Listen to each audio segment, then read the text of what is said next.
La denigración de la Iglesia es un lugar común en los discursos del clero posconciliar. Por circiterismo mental, combinado con acomodación a las opiniones de moda, se olvida que el deber de la verdad no solo se debe cumplir con el adversario, sino también con uno mismo, y que no es necesario ser injustos con nosotros para ser justo con los demás. El obispo francés Monseñor Ansel atribuye a las deficiencias de la Iglesia los errores del mundo, porque dice: a los problemas reales nosotros no suministramos más que respuestas insuficientes. Pastor Bueñer, La exigencia ecuménica, París, 1968, página 291. A los problemas reales nosotros no suministramos más que respuestas insuficientes. Ante todo, haría falta precisar a quién se refiere Monseñor con el pronombre nosotros. ¿A nosotros los católicos? ¿A nosotros la Iglesia? ¿A nosotros los pastores? En segundo lugar, para el pensamiento católico es falso que los errores nazcan por defecto de soluciones satisfactorias, porque coexisten siempre con los problemas y las soluciones verdaderas que la Iglesia, en lo que se refiere a las cosas esenciales, al destino moral del hombre, posee y enseña perpetuamente. Y resulta extraño que quienes dicen ser necesario el error para la búsqueda de la verdad, digan después que la búsqueda de la verdad se ve impedida por el error. El error tiene además una responsabilidad autónoma que no se debe atribuir a quien no está en el error. Pierre Pirard repudia toda la polémica sostenida por los católicos en el siglo XIX contra el anticlericalismo. Escribe directamente que el lema «El clericalismo, voilà el enemigo», entonces considerado un texto infernal, lo hacen hoy suyo los sacerdotes, considerando aquel pasado de la Iglesia como una negación del Evangelio.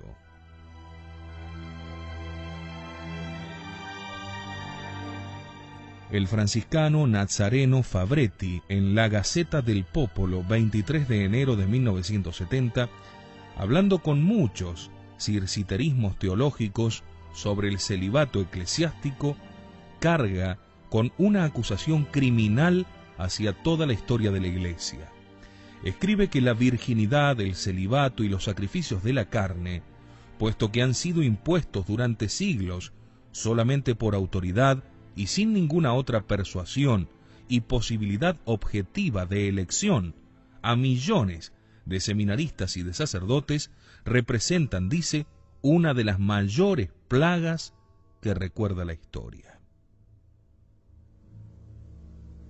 Monseñor Giuseppe Martinoli, obispo de Lugano, sostiene que la religión es la responsable del marxismo y que si los católicos hubiesen actuado de otra manera, el socialismo ateo no hubiese llegado. Giornale del Popolo, Lugano, 6 de julio de 1969. Añade, en otra ocasión, que la religión cristiana se presenta con un nuevo rostro. Ya no está hecha de pequeñas prácticas, de exterioridades, de fiestas grandes con mucho ruido. La religión cristiana consiste esencialmente en la relación directa con Jesucristo. Giornale del Popolo, 6 de septiembre de 1971. Monseñor Jacques Leclerc pretende que los responsables de la defección de las masas son los sacerdotes que las han bautizado. Finalmente, el cardenal Garrone, en Observatore Romano del 12 de julio del 79, asegura: si el mundo moderno, se ha descristianizado, no es porque rechace a Cristo, sino porque no se lo hemos dado. En el Encuentro Eclesial Italiano de 1976, la conclusión del profesor Bolgiani, relator principal, sobre el reciente pasado de la Iglesia en Italia fue completamente negativa.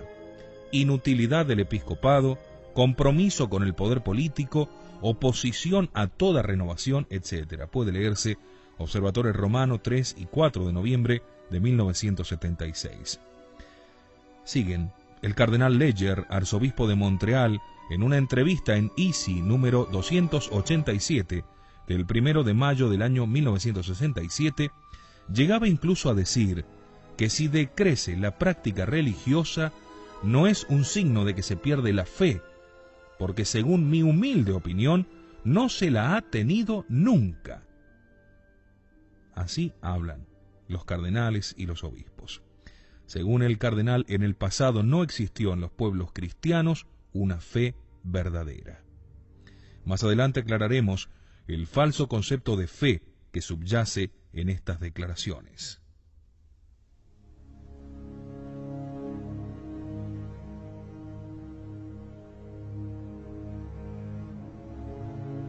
Como último ejemplo de esto, tomemos las declaraciones de Esbarró, autor del libro El Renacimiento dentro de la Iglesia, que escribe: Easy número 309, 1 de abril de 1968. Por mi parte, dice, creo que después del siglo XIII ha habido poca evangelización en la Iglesia. Esta tesis acusatoria, sustitutiva de la apologética, o cuando menos de las alegaciones de la tradición católica, es ante todo superficial, porque supone que la causa del error de un hombre se encuentra de modo determinante y eficiente en el error de otros hombres. Contiene una velada negación del libre albedrío y de la responsabilidad personal. Además, es equivocada, porque aquellos a quienes se les imputa la culpa del error ajeno serían los únicos protagonistas de la historia, convirtiéndose todos los demás en deuteroagonistas, o más bien en un simple objeto para ellos.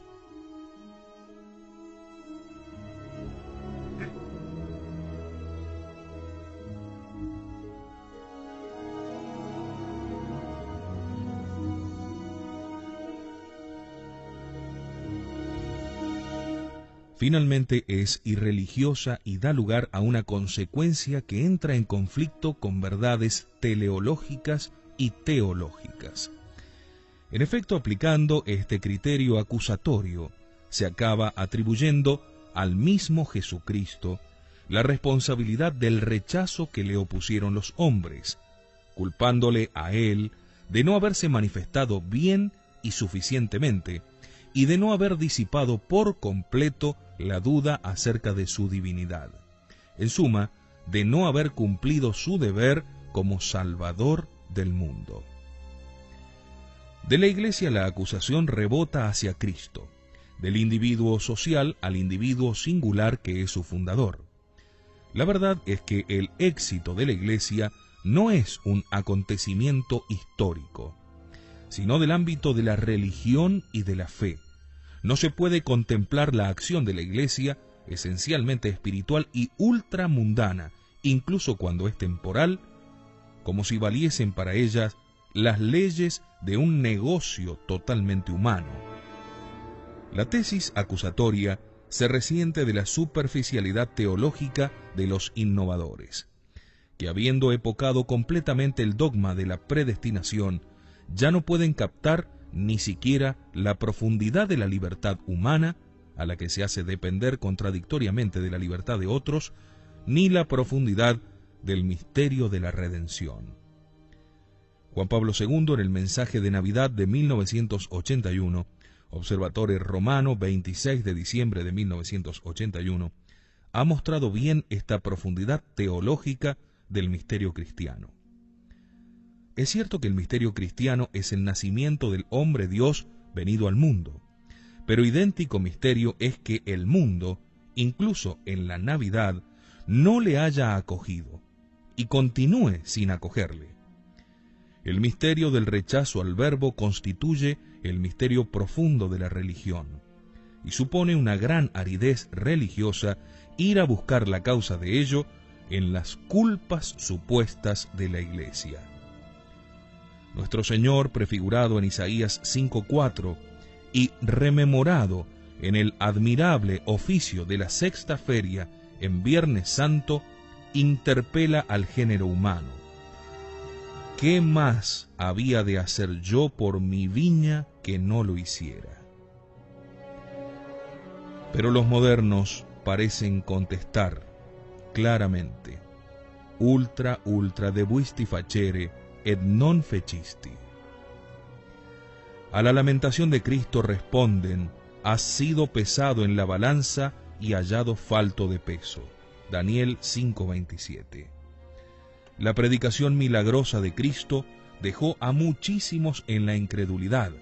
Muchos quedaron en el pecado y todos en la propensión al pecado. ¿Ha quedado acaso por ello truncada la redención?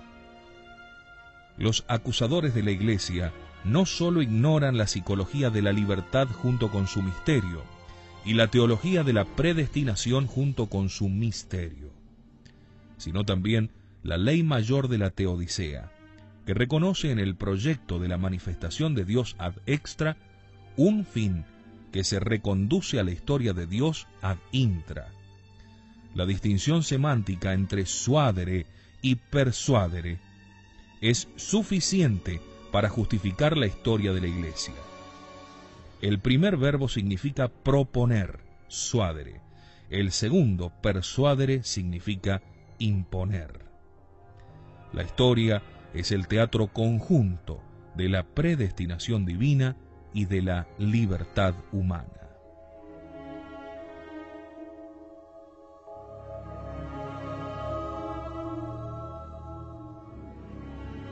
Un efecto paradójico de la denigración de la Iglesia a manos de esta nueva historiografía es la exaltación desmesurada de la Iglesia primitiva, cuyo espíritu y costumbres se pretenden adoptar. La Iglesia primitiva es presentada como una comunidad de perfectos inspirada por la caridad y practicante ad amisim de los preceptos evangélicos.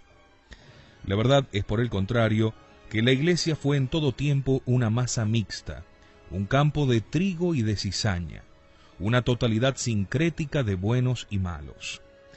Los testimonios comienzan desde San Pablo. Basta recordar los abusos del ágape, las facciones entre los fieles, las defecciones morales, las apostasías ante la persecución. En el siglo III, en los tiempos de San Cipriano, las masas cristianas se precipitaban en la apostasía al primer anuncio de la persecución, aún antes de que comenzase el peligro real. Esto nos debe hacer pensar largamente.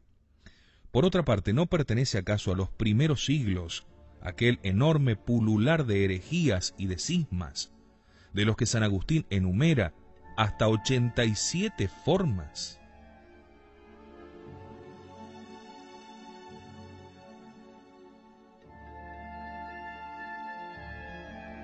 La exaltación retrospectiva del cristianismo preconstantiniano, sobre la que se apoyan las perspectivas de los renovadores, carecen de fundamento histórico, ya que el cristianismo es en todo momento la mezcla figurada de la parábola de la cizaña. Bolverone, abad de San Pantaleón, llega a escribir que la Iglesia contiene la ciudad de Dios y la ciudad del diablo, creo que erróneamente, porque como enseña San Agustín, es el mundo y no la Iglesia el que contiene a las dos ciudades. Tampoco con esto defendemos la imposibilidad de distinguir una época de otra. Junto al no juzguéis se lee claramente: no juzguéis según las apariencias, sino que vuestro juicio sea justo. Tanto las acciones de los individuos como las de las generaciones son materia para tan difícil juicio. Y el juicio tiene por criterio lo inmóvil de la religión, a la que se conforma en grados distintos la volubilidad de los hombres. Tampoco en esto el juicio histórico sobre la religión difiere, por ejemplo, del juicio estético. Así como las obras de arte se comparan con su modelo y en cuanto que confrontadas con el modelo al que tienden, pueden también cotejarse entre sí, así también las diversas épocas del cristianismo son parangonables conforme al principio de la religión, y calibradas de este modo, son también comparables una con otra.